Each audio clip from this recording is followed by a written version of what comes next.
उत्तर प्रदेश के चुनाव में अब केवल 3 से 4 महीने का समय ही बचा है। ऐसे में सभी पार्टियों के नेता अब अपना चुनावी अभियान शुरू कर चुके हैं। इसी सिलसिले में आज असदुद्दीन ओवैसी जौनपुर के गुरेनी क्षेत्र में एक चुनावी जनसभा को संबोधित करने पहुंचे। सभा को संबोधित करते हुए असदुद्दीन ओवैसी ने कृषि कानून CAA NRC को लेकर प्रधानमंत्री मोदी पर जमकर निशाना साधा।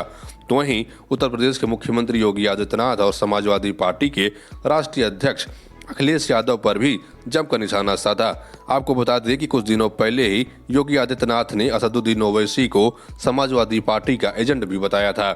उनके उस बयान पर असदुद्दीन ओवैसी ने जवाब देते हुए कहा कि योगी आदित्यनाथ और अखिलेश यादव दोनों बैठकर यह तय कर लें कि ओवैसी किस पार्टी का एजेंट है।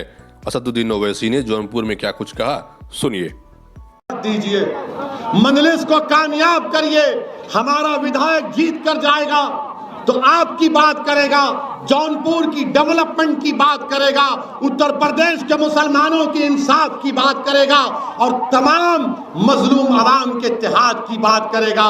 मेरे अजीज दोस्तों, और अब आपने सुना कि उत्तर प्रदेश के मुख्यमंत्री योगी आदित्यनाथ ने कह दिया कि ओवैसी समाजवादी का एजेंट है।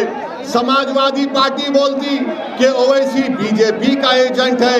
कांग्रेस बोलती कि ओवैसी फुला का बी टीम है। मैं समाजवादी पार्टी से, बीजेपी से ये कहना चाहूंगा कि योगी आदित्यनाथ और अखिलेश यादव मेरी खातिर एक जगह बैठकर तय कर लें कि मैं किसका एजेंट हूं। आप दोनों बैठ जाइए। जैसा अखिलेश यादव ने अपने घर की शादी में मोदी को बुलाया, पूरे भाजपा के लीडरों को बुलाया, उसी तरह कहीं एक जगह बैठ जाइए, बैठ के फैसला कर लीजिए कि ओवैसी किसका एजेंट है। बाबा आप भी बैठ जाओ, अखिलेश को भी अपने साथ बिठा लो। और मैं आपके दरमियान में खड़े होकर ये कह रहा हूं, पहले भी कहा था, आज भी कह रहा हूं, किसी माइका लाल में हिम्मत नहीं है ओवैसी को एजेंट बनाने की। किसी माइका लाल में हिम्मत नहीं है। और याद रखो, वो लोग जो अपने ईमान का सौदा करते हैं, वो लोग जो अपना ज़मीर बेच सकते हैं, वो लोग जो दौलत पर अपना सब कुछ कुर्बान कर सकते हैं, वो लोग जो जालिम को देखकर डरकर अपना ईमान ये सब चीज बेच सकते हैं, वो एजेंट हो सकते हैं। असदुद्दीन ओवैसी इंशाअल्लाह ताला, अल्लाह मुझे जब तक जिंदा रखेगा, अल्लाह मुझे जब तक जिंदा रखेगा, ना जालिम के आगे सर झुकाऊंगा, बल्कि मेरा ईमान कमजोर है। मैं जालिम के सामने खड़े होकर इंसाफ की बात करूंगा। चाहिए क्या CAA का कानून वापिस होना चाहिए? जिस तरह किसान कानून वापिस हुआ, क्या जौनपुर की जनता CAA कानून की वापसी का मुतालबा करती है? तो जोर से नारा लगाइए, नारे तकबीर, नारे तकबीर।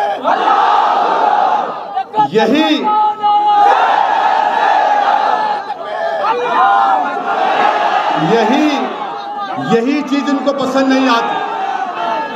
और हम अपने भाइयों से कहना चाह रहे हैं, जब NPR NRC होगा तो सिर्फ मुसलमान नहीं, दलित को भी, यादव को भी, राजभर को भी, ब्राह्मण को भी, सबको लाइन में खड़े रहना पड़ेगा।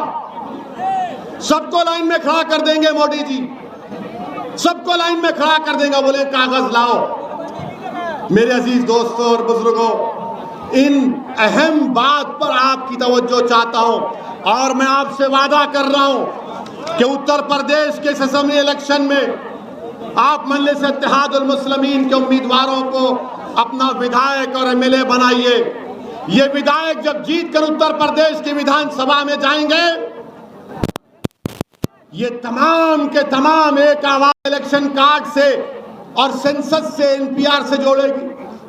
इसकी मुखालिफत कौन किया पूरे भारत में? असदुद्दीन ओवैसी ने किया। मरकजी हुकूमत ने आवाम से पूछा कि आप इस पर ऑब्जेक्शन है तो लिख कर दीजिए। हमने अमित शाह की मिनिस्ट्री को इसके खिलाफ ऑब्जेक्शन लिख कर दिया। और हम फिर से कह रहे हैं अगर registration of birth and death के कानून में तरमीम होगी, वो बिल पार्लियामेंट में लाया जाएगा, तो इंशाअल्लाह ताला सऊद्दीन ओवैसी और इम्तियाज जलील उस कानून की मुखालिफत करेंगे। वो काला कानून होगा, वो एनपीआर एनआरसी की तैयारी होगी। ये बात हम जब करते हैं, और हमने कहा कि जिस तरह किसानों के कानून को वापस ले लिया गया, CAA के कानून को भी वापस लेना चाहिए, तो सबके पेट में दर्द शुरू हो गया, सबके पेट में दर्द शुरू हो गया। अरे राकेश, जब CAA एनपीआर एनआरसी आएगा तो हमारे को परेशानी होगी, तुमको परेशानी नहीं होगी, क्योंकि हम मुसलमान हैं। तुम्हारे लिए CAA इस्तेमाल हो जाएगा और हमारे लिए एनपीआर एनआरसी का इस्तेमाल होगा। मेरे अजीज दोस्तों और बुजुर्गों, मैं आपसे वादा कर रहा हूं कि अगर मरकजी हुकूमत एनपीआर एनआरसी के रूल्स बनाएगी, मजलिस एहतजाज करेगी, मजलिस प्रोटेस्ट करेगी। अगर CAA का कानून वापस नहीं होगा, मैं फिर से कह रहा हूं, मेरा ये जमहूरी हक है। सुप्रीम कोर्ट ने कहा कि protest and dissent are part of democracy, यानी मुखालिफत और पुरअमन एहतजाज जमहूरियत का बुनियादी उसूल है। और बीजेपी नहीं चाहती कि एहतजाज हो, मोदी पसंद नहीं करते कि कोई उनके खिलाफ बात कहे। मैं आज जौनपुर से उन तमाम किसानों को सलाम करता हूं, उनको सलाम करता हूं जिन्होंने एहतजाज किया, टस से मस नहीं हुए। और जो लोग आज आकर मुझसे कह रहे हैं असदुद्दीन ओवैसी इस पर बात मत करो, तो किसानों के पास जाकर अगर किसी ने कहने की हिम्मत क्यों नहीं की कि सुप्रीम कोर्ट ने तो सस्पेंशन में कर दिया था ना किसान के कानून को, उनसे कहना था कि खामोश हो जाओ। अरे यहां तो कानून बन चुका है पार्लियामेंट में, मैं आसाम में देख चुका हूं क्या हो रहा है। हम कैसे खामोश बैठेंगे? हम खामोश नहीं बैठ सकते। नरेंद्र मोदी की सरकार को CAA के कानून को वापस लेना चाहिए, ये हमारा मुतालबा है। क्या आप सब इसकी तायीद करते हैं? आपका मजहब, आपकी पासपोर्ट की कॉपी, आधार कार्ड, आप कहाँ पैदा हुए, वालिद वालदा कहाँ पैदा हुए, उनका कागज पूछेंगे और एक लिस्ट बनाकर तहसीलदार के दफ्तर में पहुंचा देंगे।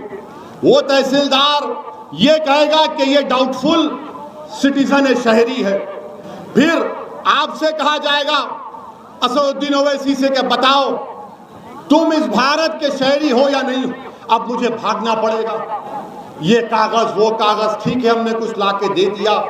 फिर उसके बाद तहसील के ऑफिस में लिस्ट लगाई जाएगी, वहां पर ये संघ परिवार के लोग जाएंगे और जहां जहां मुसलमान का नाम रहेगा वो बोलेंगे ये डाउटफुल है, ये डाउटफुल है, ये भारत का शहरी नहीं है। फिर हमको अपनी शहरियत को साबित करना पड़ेगा। ये एनपीआर एनआरसी है, इसके खिलाफ हम हैं। अब आप सवाल करेंगे कि असदुद्दीन ओवैसी ये तो हुआ नहीं, तो मैं आपसे कह रहा हूं ये आसाम में हो चुका है। क्या हुआ आसाम में? सुप्रीम कोर्ट ने करवाया, वहां पर 19 लाख के नाम नहीं आए, जिसमें से 3.5 लाख मुसलमान के नाम थे।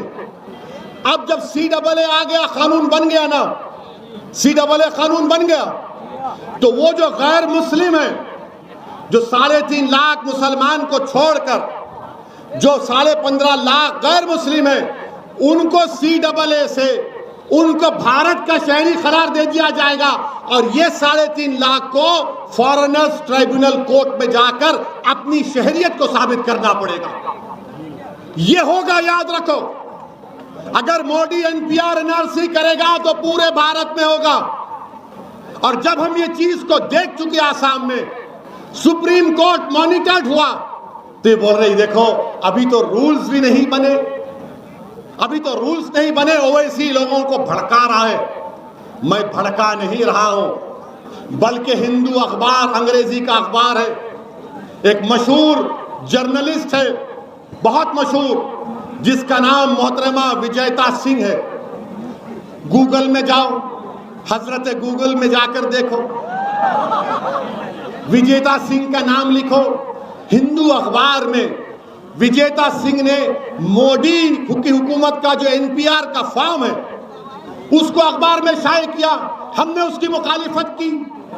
वो फॉर्म तो यही सब बातें पूछ रहा है और फिर जो लोग बोल रहे हैं कि ओवैसी भड़काऊ भाषण दे रहा है, क्या ये बात सच नहीं है कि मोदी सरकार एक कानून है, अगर कोई पैदा होता है, कोई मरता है तो उसको कानून का नाम है registration of death and birth. उस कानून को मोदी सरकार तरमीम कर रही है।